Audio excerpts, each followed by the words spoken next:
Hi everyone, it's me. So today we are going to talk about the things you need to consider if you are interested moving from the UK to Canada. For those of you who don't know me, my name is Alanna and I am a Canadian, but I moved to the UK and I've been living here for over 5 years. However, I get this question from Brits all the time who are interested in Canada, and I figure, you know what? Let's just do a video. This video is sponsored by Wise, which you may know as TransferWise. Yeah, they changed their name, but we will talk about how their services can help you. We'll talk about that in a little bit. So without further ado, let's go. Now, I would get a lot of messages from Brits being like, you know, it's my dream to move to Canada. I really want to move to Canada, and that is all really cool, but the first step and the hardest step is finding a visa. You cannot move to Canada just because it is your dream, just because it looks nice in pictures, just because you've always wanted to. You have to have a proper working visa, and that can be tricky. So this needs to be the first step, because if you cannot find a visa that you are eligible for, it's not going to happen. Based on the people who have been emailing me and messaging me that you guys are interested in moving to Canada, and you're obviously British, I would check out the Working Holiday Visa for Canada. I will put a link down below if you want to go through the details, but we'll just do like a really quick summary. So the description, the Working Holiday category is designed for British citizens who intend to travel in Canada and who wish to find temporary paid employment to help pay for their trip. So it is valid up to 24 months. Now there is a list of requirements. We're not going to go through all of them, but the general gist of it is to be eligible for this Working Holiday Visa, you need to be British, you need to have a valid passport, you need to be between the ages of 18 and 30 years old. You're going to have a minimum amount of money to help cover your expenses, and you need to be able to prove that you have access to that money. You have to have health insurance. You cannot be accompanied by dependents. You're going to have to pay all the fees of that visa. But the main point is that you are 18 to 30, you're British, there's no reason that you would be inadmissible, it's so hard to say, to travel to Canada.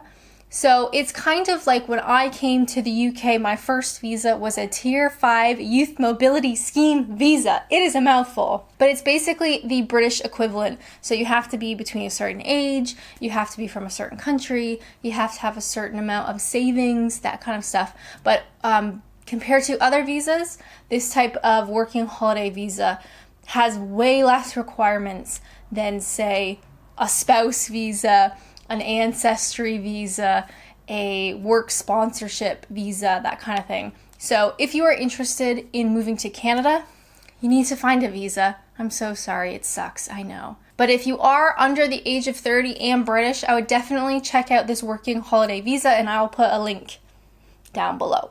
Now, the next big question is, where should I live in Canada? I get so many messages from people being like, hey, I'm British, I want to move to Canada, where should I move to? And I cannot answer that for you. Canada is like roughly 41 times larger than the United Kingdom. It's a big place, it's a beautiful place, but it's big. I wrote up some questions to consider. Maybe you want to write down your answers or do like a pros and cons list, that kind of thing. And then you can get a better understanding of the type of location in Canada that might best suit you. So, some questions to consider. Do you want a big city? Do you want a town? Do you want a really rural village? Saying rural is the absolute worst, but do you want that? What's your budget like? Some places in Canada, like Vancouver, are consistently rated like one of the most expensive places to live. So if you have the budget, maybe you consider places like that. If you don't have the budget, you're going to have to consider cheaper places. Would you rather mountains? Would you rather prairies? Do you not really care about landscape? What about your proximity to the ocean? Do you want to be near the ocean, or do you not really care? How about the distance to the US border? Now, if you are interested in traveling into the US, like driving into the US, of course, you're going to want to be close to the US border. If you don't care, then that kind of opens up a bit more places. And what about weather? Now, of course, the more south in the country you live, the decent weather.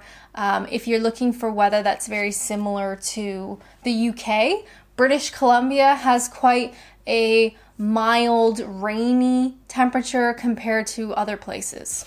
So while I can't answer your question on where you should move in Canada, I think it's really helpful to write out a list, pros and cons. What do you want? Do you want a big city? Do you want a village? Do you want countryside? Do you want mountains? Do you want lakes? Do you want ocean? And then you can kind of get a better idea of what you would prefer. Now, there is a really tricky sort of catch-22 situation when you first land in Canada. So, first off, you need a job, right? You need to make money, but that employer needs to know your bank details to pay you. So you go to the bank and you say, I need a bank account because I need to be paid by an employer. And the bank says, well, we need proof of address, legal proof of address. So like a tenancy agreement or an electricity bill. So then you go to a landlord and you say, I need an apartment because I need proof of address for the bank so I can get a bank account so then my employer can pay into my bank account. And the landlord says, well, I need to see proof of income, so you need to get a job. So then you go to get a job, but the job needs the bank account, and the bank account needs the proof of address, and the landlord needs proof of income. Do you see the issues we're having here? Okay, so I want to be very transparent here. Wise has sponsored this video, and I'm going to talk about their services as part of the sponsorship deal. However, when I was writing up this video before they contacted me, I was going to talk about them anyway because I actually used them when I first became an expat, when I first moved abroad. And I think it's a worthwhile service. So yes, this video is sponsored and I'm going to talk about their services as part of the sponsorship. However, as a person, I would really recommend looking into this if you are going to move to Canada or abroad in general. Now, as with any sponsorship that I do, we always have a little bit of a perk. Now, if you click the link in my description, you can get your first Wise transfer free for up to £500. So whether you're moving to Canada, whether you're moving abroad, whether you're not leaving your house, if you want to check it out, that'd be cool. Now, here are some details about Wise and why I think this is genuinely a usable service, especially getting out of the catch-22 when you first arrive in Canada. So formerly known as TransferWise, Wise is an international account for over 50 currencies with instant, super cheap money transfers, a card to spend in any currency, bank details to get paid in 30 different countries, multi-currency direct debits, just to name a few. Wise is on average 7 times cheaper than old school banks when you send, spend, or withdraw money around the world. So if you are moving abroad, you can kind of see how this might be helpful. With Wise, you can send money to over 80 countries around the world with real exchange rates and no hidden fees. So all costs are shown upfront with a calculator on the homepage, and you can see exactly how much it's going to cost to send that money. You can also hold over 50 currencies in your account and convert between them instantly. You can get paid from abroad for free with local bank details of major currencies. You can get your bank details while abroad in minutes and then get paid in those currencies all in one place and with no fees. So if you are moving from the UK to Canada, you can go through Wise. Make sure to use my link, please. Pretty please. You can set up your account online. It's very simple. It's very straightforward. They make it very easy, which is great. And that is one last thing that you have to worry about when you land in Canada. You're already sorted in that regard. Plus, if you need to, you'd be able to send money from your British bank account to your Wise account, convert it into Canadian dollars, and not have to worry that you can't access your money. So thank you very much to Wise for sponsoring this video. Thank you guys for listening to my little spiel. I appreciate it. If you want to check out Wise, make sure to use my link in the description and you can get your first free transfer of up to £500. Now, another really common question I get from Brits who are interested in moving to Canada is about cost of living, which is really hard to compare. I would recommend going on, I can never pronounce this website, Numbeo.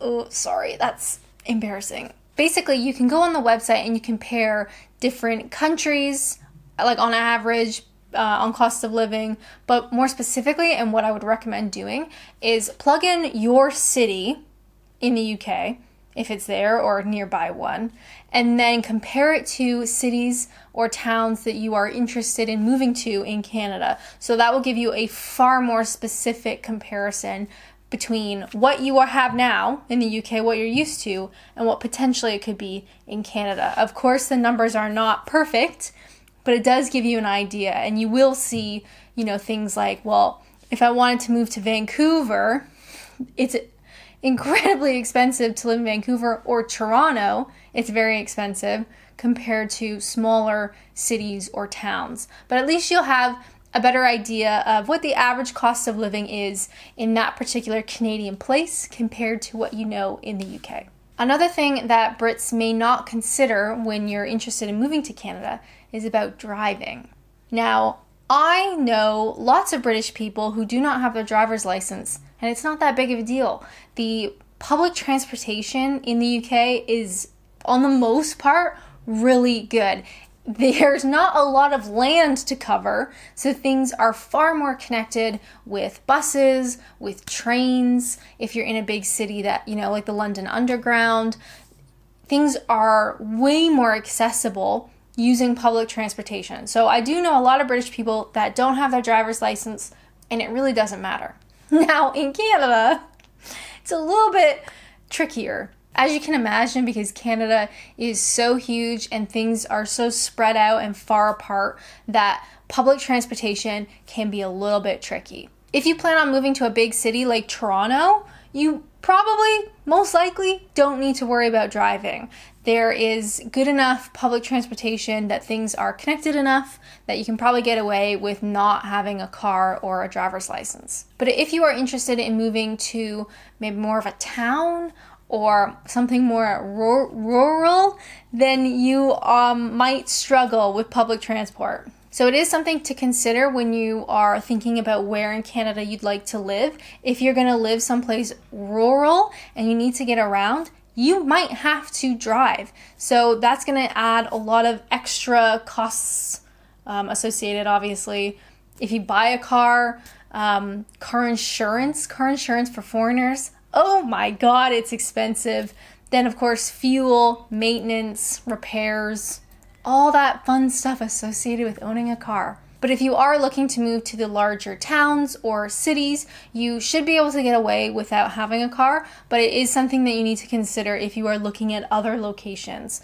Because I found, as a Canadian, I had to get my driver's license at 16. I started the process as soon as I possibly could because my town was not very well connected. I couldn't get to my job without driving. There's no bus stop near my house, so it was pretty much vital that I learned how to drive. So it's just something to consider because I know in the UK, driving isn't as important. Now, there are so many things to consider when moving abroad, but I think we're gonna stop there. I hope this gave you something to think about and maybe to start your research if you're interested in moving to Canada from the UK or just Canada in general. If you guys like this video, I am more than happy to do a part 2 and maybe we can talk about, how to find an apartment, how to get a job, that kind of stuff. But I think these are some of the things that you need to consider first. You need to consider a visa, you need to consider where in Canada, you need to consider how you're going to have access to money, also cost of living, budgeting, and potentially if you're going to need to budget for driving. But I hope you guys liked this video. If you want a part 2, let me know. leave a comment down below. You know the drill. Thumbs up, subscribe, all that fun stuff. Thank you so much to Wise for sponsoring this video. I really do appreciate it. I think they offer a really great service. I've used it before. I've known lots of people who have used it. So if you are interested in moving abroad, definitely check them out, and also click my link, okay? Click that link in the description, please. If you're interested in learning a bit more about Canada, I have a playlist on my channel about living in Canada, so you can check that out. But if you do want like part 2, moving to Canada, please let me know. We can go over maybe like the next steps. Like I said, you know, getting a job, getting an apartment, all that kind of stuff. But Canada's cool, all right? Also, have I said, can you subscribe? Oh, I probably should have said that earlier. If you could subscribe, you'd be doing me a huge favor. But I will just say, as one Canadian to you from wherever in the world you're watching, Canada is a really special country. It's beautiful. It's sunny and snowy and rainy and massive and kind for the most part. It is a really wonderful country, and if you have your heart set on moving to Canada, I really hope that it works out for you. As always, thank you guys so much for watching, and until next time, bye!